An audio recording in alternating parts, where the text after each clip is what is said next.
Westwood College is a small secondary modern 10 miles outside central London. They were in special measures until 2004, with continual inspections and high staff turnover. But the whole school has succeeded in turning morale and results around. The English department has recognised different teaching and learning styles, and they share ideas regularly. Head of English, Peter McGregor, encourages collaboration, and there's a mutually supportive atmosphere. Having now established some form of continuity with staffing, then our aim would be to share good practice much more positively and in a much more structured way, so that we can all benefit from different techniques that have worked for one individual and can now be used throughout the faculty, and starting with poems from other cultures as the most problematic unit of work at GCSE. We look at kids today and say they don't care about other people, they're, quite a selfish generation and all of those things.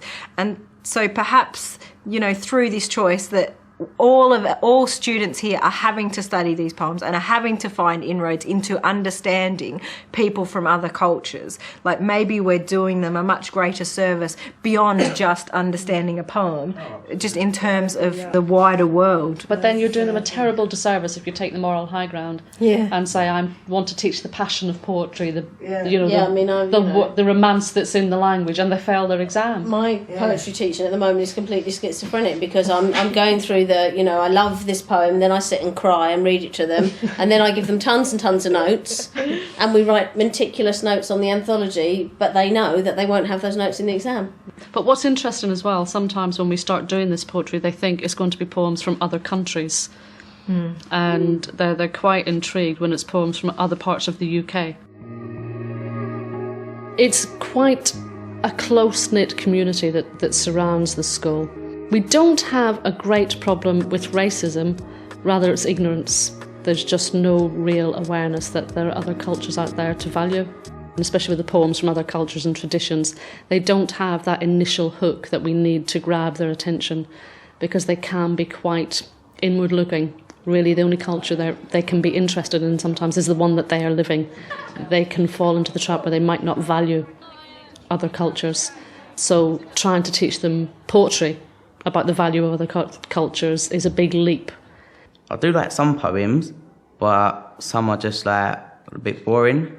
But I prefer poems like rhyme and that. Rhyming ones are more funny and that, and the other ones are just... They don't really...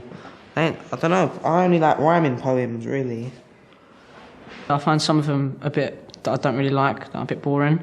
But I think they're going to keep on growing on me, because I never used to like poems that much. But I think since I started reading them a bit more, they've sort of grew on me a bit more. What I did this week was have a lesson with my Year 10 Set 1 where we had a look at the 6 o'clock news and Half-Caste. Would anybody like to hazard a guess at what sort of accent it is? So we started off by looking at the Tom Leonard piece. We did a couple of read-throughs which the students really enjoyed, because they like to laugh at each other. So that was mildly amusing.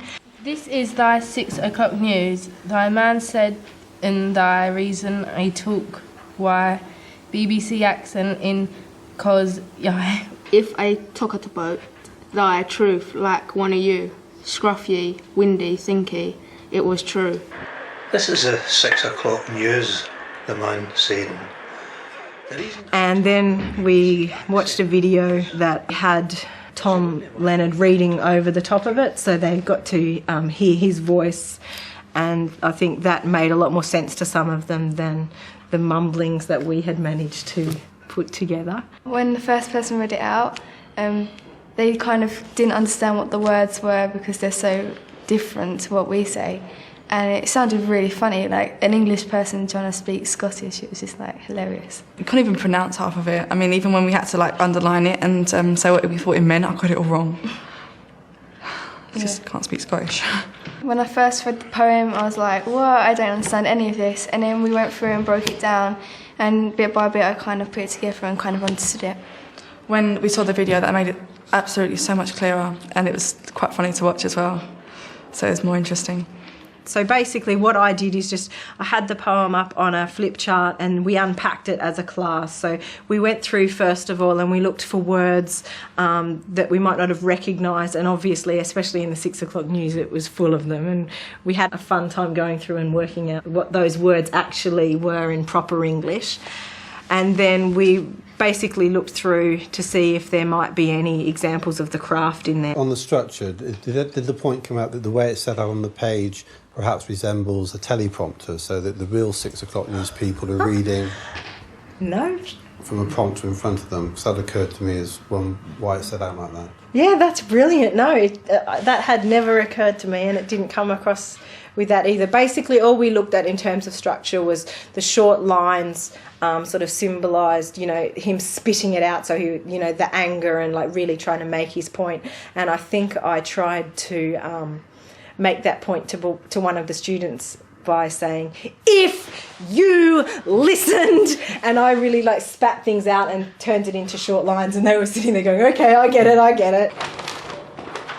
This is where it gets really interesting because the tone changes here. The second poem that we looked at was Half Caste, and we did the same sort of thing where we unpacked it as a group, and then the students were given a task where they needed to respond to the poem. And did they respond enthusiastically to John Agard doing his poem as a performance? Yeah. Because that's been my experience. They've always enjoyed his performance incredibly. Was that true in your class? Yeah, they did. And as we went around, as soon as we finished watching that, we sort of scanned around and I said, okay, what do we think? Feedback to me. And they were all like, he's crazy. Did you see his eyes? And so we kept taking that back to the passion behind the poem. Well, obviously we have different approaches because Kelly's sort of breezed in from Australia, and within the first couple of weeks she was dropping things into the conversation like, sometimes we forget to look at our micro teaching skills. So she's given us all a kick up the backside really and made us think about how we approach things. But I think we do have a fairly coherent and cohesive approach to teaching it. Some of us choose not to do it all the time. We have this image from videos that are out there that a good classroom is one where everybody's sitting still and nobody's talking and everybody's looking at the teacher. And sometimes, like, you look around, when I was doing this lesson the other day, they were doing an activity where it was group work, and it was chaos. There was so much noise, and they were passionate and they were all engaged. But if somebody walked in, I probably would have been horrified. And we have to teach ourselves that that's okay.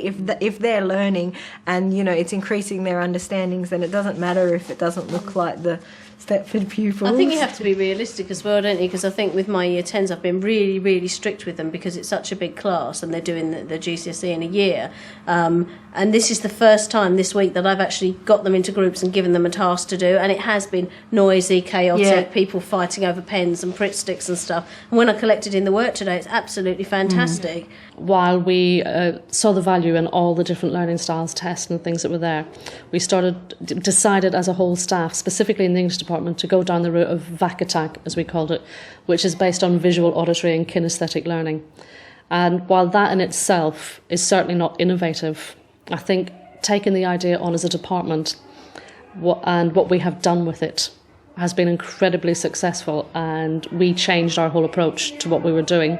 If you just write loads of stuff out, it's boring. But if you do like activities and that, it makes it more interesting.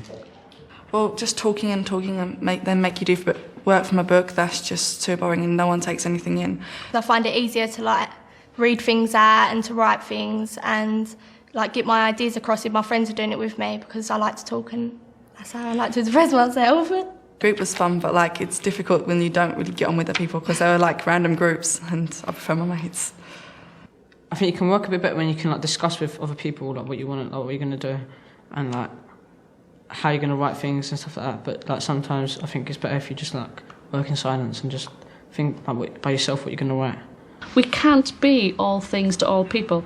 All we can ask is that as a department and a school, we are aware that these kids and we have different learning styles, different teaching styles, and as we go along, we have to make sure the main objective of the lesson is delivered in as many ways as possible. It doesn't have to be sensory overload. It doesn't have to be chaos. I was trying to reflect on the lesson and work out what might have worked well, and and then I thought, well, who's the best person to ask? I don't really know what's effective. Like I'll go and ask them, and then I thought, how often do we really do that? How often do we say, well, you know, this is what we need to cover. What sort of things would you like to do that, you know, will help you understand? They were saying, yeah, how can we read something from another culture if we don't have an understanding of, you know, what that culture sounds like or what it looks like? And they were telling me that was valuable. And I was like, oh, good. We are aware that they learn in different ways, but they're aware that they learn in different ways. So there's thanks to me, yeah. There's that ownership now that they're aware that they don't just have to be told something, they have to learn it.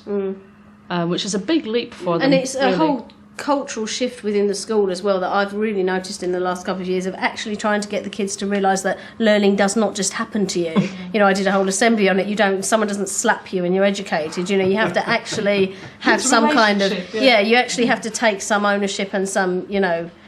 you have to take some responsibility for your learning, and I think because we've started having all these Year 11 classes after school, children are actually choosing to educate themselves and to use. I said to some kids today, and they just laughed at me. I said, you know, I'm a facilitator. I'm not responsible for your coursework. I'm helping you do it. You write it. None of us are afraid to take risks, and there's a total blame-free culture. We can't come up here and go, I've just tried something and it just went horribly wrong.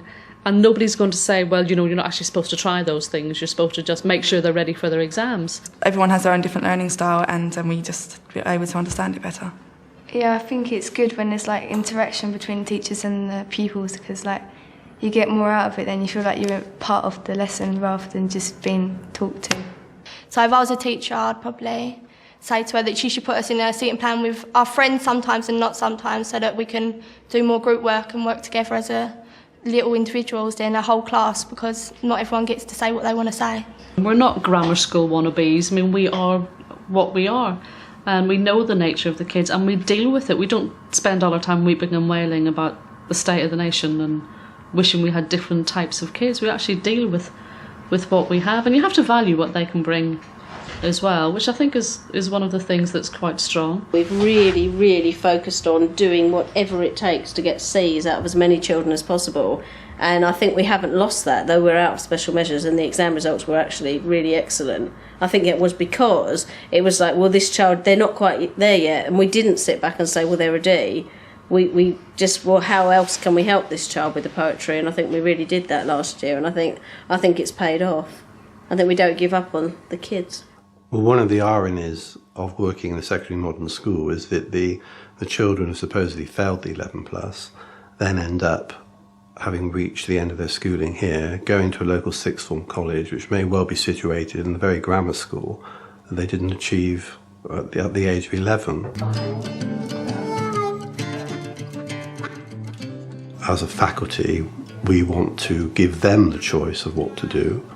And if they need a minimum 5 A to C's in order to decide whether they're going to college or what college they're going to, rather than someone deciding their future for them, then I think that's where we get our satisfaction from.